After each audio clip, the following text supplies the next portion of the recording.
সারা দেশে এই সময়কালে দাঁড়িয়ে আপনারা লক্ষ্য করেছেন 2014 সালে কেন্দ্রে বিজেপি সরকার, যে বিজেপি সরকার বলেছিল अच्छे दिन आने वाली है, যে বিজেপি সরকার বলেছিল যে ইউপিএ সরকারকে সরিয়ে যদি বিজেপি ক্ষমতায় আছে, যদি প্রধানমন্ত্রী নরেন্দ্র মোদী হয়, তে পেট্রোল ডিজেলের দাম কমবে, জিনিসপত্রের দাম কমবে, রান্নার গ্যাস ফ্রিতে পাবে মানুষ। এদেশের গরিব পরিবারগুলো 15 লক্ষ টাকা করে পাবে। অনেকে বিজেপি করেন, আপনারা যারা বসে আছেন তাদের কথা বাদ দিন। যে বিজেপি সমর্থক তৃণমূল কংগ্রেসকে টাইট দেওয়ার জন্য মনে করছেন যে বিজেপিকে আনা দরকার, সেই বিজেপি পরিবার কোন একটি পরিবার তার বাড়িতে 15 লক্ষ টাকা বিজেপি পাঠিয়েছে কিনা আগে জিজ্ঞাসা করুন। যদি পাঠিয়ে থাকে তবে আমরা স্বীকার করব যে বিজেপি যে প্রতিশ্রুতি দিয়েছিল নির্বাচনের আগে, নরেন্দ্র মোদী প্রধানমন্ত্রী হওয়ার আগে যে প্রতিশ্রুতি দিয়েছিলেন তিনি প্রতিশ্রুতি রক্ষা করেছেন। কোন পরিবার 15 লক্ষ টাকা পায়নি। প্রতিদিন লাফিয়ে লাফিয়ে জিনিসপত্রের দাম বাড়ছে, পেট্রোল ডিজেল রান্নার গ্যাস বিদ্যুতের বিল লাফিয়ে লাফিয়ে বাড়ছে। 2011 সালে যে বিদ্যুতের দাম ছিল আপনারা জানেন, ইউনিট প্রতি 2 টাকা 13 পয়সা। আজকে 7 টাকার উপর বিদ্যুতের ইউনিট প্রতি দাম দিতে হচ্ছে। আবার নতুন করে ফরমান জারি করছে স্মার্ট মিটার। মোবাইলে যেমন রাত 12টার সময় রিচার্জ শেষ হয়ে গেলে মোবাইলে কেউ কথা বলতে পায় না, এখন বিজেপি তৃণমূলের সরকার যৌথভাবে স্মার্ট মিটার বাড়িতে বাড়িতে দিতে চাইছে। আমার গরিব আদিবাসী ভাদু মান্ডির বাড়িতে যদি সন্ধ্যেবেলা তার মিটারে শেষ হয়ে যায়, টাকা শেষ হয়ে যায়, রিচার্জ করার যদি টাকা না থাকে, বাড়ি অন্ধকার থাকবে। কোন তার বিকল্প সুরাহা এই বিজেপি তৃণমূল কংগ্রেস সরকার করেনি। আমরা বামপন্থীরা বলছি কিসের জন্য এই গরিব মানুষের কথা কারা ভাববে? কেন স্মার্ট মিটার? কেন বিকল্প উপায় থাকবে না? কেন বিদ্যুতের দাম কমবে না? কেন জিনিসপত্রের দাম কমবে না? কে উত্তর দিবে? বিজেপি তৃণমূল উত্তর দিতে পারবে? এখন মোবাইলে অনেকে রিল দেখেন সারাদিন বসে বসে। এখন বিজেপির প্রথম তো শুরু করেছিল যে মিস কলে বিজেপির নাকি মেম্বার হওয়া যায়। এখন রিল দেখতে দেখতে আরএসএস এর বিজেপিতে এসেছিল সর্বত্যাগী দিলীপ ঘোষ। এখন রিলে দেখছেন যে রিঙ্কুকে নিয়ে কাণ্ড কারখানা দেখেছেন, তারপর শুভেন্দু অধিকারী ঝিঙ্কুকে নিয়ে নাচবে। স্বাভাবিকভাবে পশ্চিম বাংলার বিজেপির অবস্থা রিঙ্কু ঝিঙ্কুর মধ্যে সীমাবদ্ধ থাকবে। কিন্তু মানুষের যা চাহিদা, মানুষের যা অভাব, এই বিজেপি তৃণমূলের কোনো হুঁশ নেই। 2011 সালে এসেছিল, সেদিকে মোদী বলে সেদিন, আর এ বলেছিল সততার সরকার, সোনার বাংলা গড়বে মমতা ব্যানার্জির নেতৃত্বে। তৃণমূল নাকি সততার দল।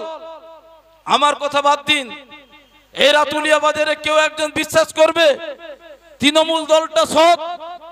আমি মনে করি একজনে কেউ বিশ্বাস করবে না তৃণমূল কংগ্রেস দলটি সৎ। আমরা প্রথম থেকে বলেছিলাম এই তৃণমূল কংগ্রেস লুটেরাদের তোলাবাজির প্রতীক। তৃণমূল কংগ্রেস চারিদিকে বিজ্ঞাপন মমতা ব্যানার্জির, হাত জড়ো করা ফটো, মা মাটি মানুষ, সততার প্রতীক, চারিদিকে বিজ্ঞাপন। 2011 থেকে কি চলছে পশ্চিম বাংলাটা? কোন দিকে নিয়ে যাচ্ছে পশ্চিম বাংলার সংস্কৃতি? কোন দিকে নিয়ে যাচ্ছে পশ্চিম বাংলাকে? আজকে যে স্কুল পশ্চিম বাংলায় এগিয়েছিল বামফ্রন্টের আমলে, শিক্ষায় যেভাবে এগিয়েছিল পশ্চিম বাংলা, আমরা গর্ববোধ করতাম। বিদ্যাসাগরের বাংলা, ক্ষুদিরামের বাংলা, যে মেদিনীপুরে প্রথম প্রতি বছর মাধ্যমিক উচ্চ মাধ্যমিকে প্রথম শিরোপা পায়, গত বছর জামাই ষষ্ঠীতে মদ বিক্রিতে প্রথম হয়েছে। আমাদের জেলা পূর্ব মেদিনীপুর রাজ্যের মধ্যে মদ বিক্রিতে 1 নম্বর হয়েছে। ঢালাও লাইসেন্স পশ্চিম বাংলার প্রতিটি অঞ্চলে অঞ্চলে মদ দোকানের লাইসেন্স দিচ্ছে তৃণমূল কংগ্রেস। মহিলাদের বুথ করে রাখছে যে তোমরা যাই করো না কেন তোমাদের তো লক্ষ্মী ভান্ডার দিচ্ছি। সকালে উঠে দেখবেন চা দোকান বন্ধ, লটারি দোকান খোলা, গরিব মানুষ লটারি দোকানে নিঃস্ব হয়ে যাচ্ছে। সারাদিন ইনকাম করার পর গরিব মানুষ যারা কায়িক পরিশ্রম করেন সন্ধ্যাবেলা গিয়ে মদ দোকানে লাইন দিয়ে মদ খাচ্ছে। বাড়িতে অশান্তির পরিবেশ। পশ্চিম বাংলা সর্বনাশের দিকে যাচ্ছে। আজকে পশ্চিম বাংলায় শিক্ষা কলুষিত। আজকে শিক্ষকদের সম্মান নেই। গত দুদিন আগে দেখেছেন কিভাবে বিকাশ ভবনের শিক্ষকদের উপর লাঠি দিয়ে তৃণমূল কংগ্রেস সরকারের পুলিশ পেটাচ্ছে। দেখলে গা শিউরে উঠবে যে পশ্চিম বাংলায় বামফ্রন্ট শিক্ষকদের মর্যাদা দিয়েছিল, যে বামফ্রন্ট পশ্চিম বাংলাকে শিক্ষা এগিয়ে দিয়েছিল, আজকে শিক্ষা মানে চুরির জায়গা, লুটের জায়গা।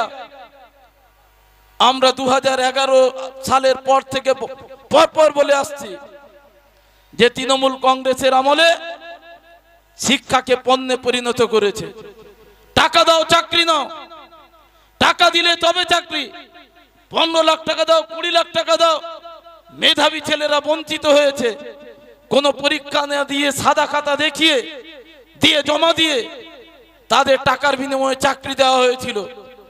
আজকে এখানে হাইকোর্টের আইনজীবী সকলে চেনেন, বিভিন্ন টিভি মিডিয়ায় দেখেছেন ফিরদৌস শামীম, বিকাশ রঞ্জন ভট্টাচার্যরা যেভাবে লড়াই করে এই চাকরি চোর তৃণমূল সরকারের বিরুদ্ধে বারে বারে কোর্টকে প্রমাণ করতে বাধ্য করেছেন যে এটা একটা প্রাতিষ্ঠানিক দুর্নীতি। এই সরকার টাকার বিনিময়ে চাকরি দিয়েছে, যেখানে লাখ লাখ মেধাবী ছেলে মেয়েরা বঞ্চিত হয়েছে চাকরি থেকে। এটা আমাদের কোনো মতে আমাদের মেনে নেওয়া সম্ভব নয়, কোনো মতে মেনে নেওয়া সম্ভব নয়। হাইকোর্ট রায় দিয়েছে 26,000 জনের চাকরি বাতিল।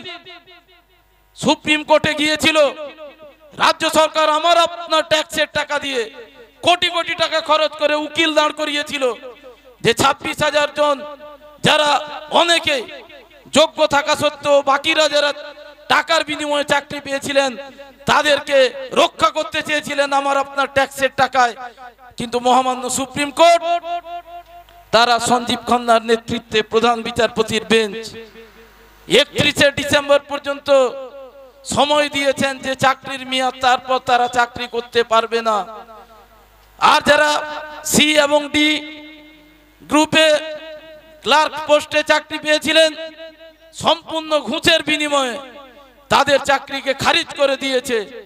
একদিকে আমার আপনার ট্যাক্সের টাকায় লক্ষ্মী ভান্ডারের টাকা মায়েরা পাচ্ছেন, আমরা বিরোধিতা করছি না, কিন্তু কেন চোরদের বাঁচাতে দিদিমণি বলছেন 20-30 হাজার টাকা করে সি এবং ডি গ্রুপে যারা ক্লার্ক নিযুক্ত ছিলেন তাদেরকে ভাতা দেওয়া হবে। তৃণমূল কংগ্রেসকে জবাব দিতে হবে, বলতে হবে তৃণমূল কংগ্রেসকে এর কোনো সদুত্তর নেই। পশ্চিম বাংলার মাটিতে বিজেপির কোনো লড়াই নেই এ বিষয়ে, বিজেপি চুপ। আসলে আরএসএস সেটিং করে দিয়েছে তৃণমূল এবং বিজেপিকে যে পশ্চিম বাংলায় লাল ঝান্ডাকে আসতে দেওয়া যাবে না, লাল ঝান্ডাকে ঘুরে দাঁড়াতে দেওয়া যাবে না। পশ্চিম বাংলায় তৃণমূল বিজেপিকে যে কোনো প্রকারে রাখতে হবে। তাই এখানে একটা নাটকের খেলা চলছে পশ্চিম বাংলার মাটিতে আরএসএস দ্বারা, না হলে নিয়োগ দুর্নীতি। আপনারা দেখেছেন কালীঘাটের কাকুর কণ্ঠস্বরের নমুনা নেওয়া হলো, পরীক্ষা করে বলা হলো সিবিআই চার্জশিটে বলা হলো যে অভিষেক ব্যানার্জি নিয়োগ দুর্নীতিতে জড়িত, কিন্তু নাগপুর থেকে বলে দিয়েছে আরএসএস প্রধান মোহন ভাগবত যে মমতা অভিষেককে গ্রেপ্তার করা যাবে না, তাই গ্রেপ্তার হচ্ছে না। চুনোপুটিদের গ্রেপ্তার করছে, বাকি যারা রাঘব বোয়াল তৃণমূল কংগ্রেসের তাদেরকে গ্রেপ্তার করা হচ্ছে না। আপনারা প্রতিনিয়ত লক্ষ্য করছেন আপনারা লক্ষ্য করছেন এই সময়কালে দাঁড়িয়ে রাজ্যে একের পর এক প্রতিদিন মা বোনেদের সম্মান ইজ্জত লুট হচ্ছে। পার্ক স্ট্রিটে গৃহবধূ